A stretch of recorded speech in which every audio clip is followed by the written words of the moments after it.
Hello everyone, today I will show you how to connect Payoneer to Gumroad. Since Gumroad does not support Payoneer directly, this method allows you to get your funds safely. Start by logging into your Gumroad account.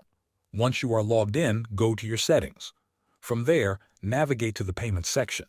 This is where you choose how you want to receive your money. Gumroad gives you options like bank account and PayPal.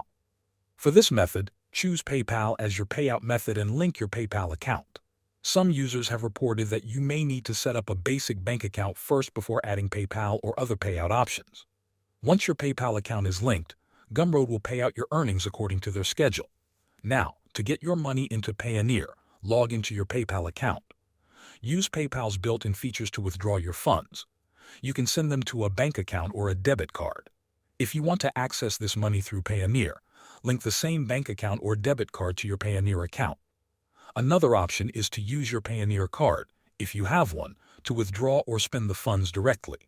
This method works as a safe workaround to get your Gumroad earnings into your Payoneer account. Thanks for watching.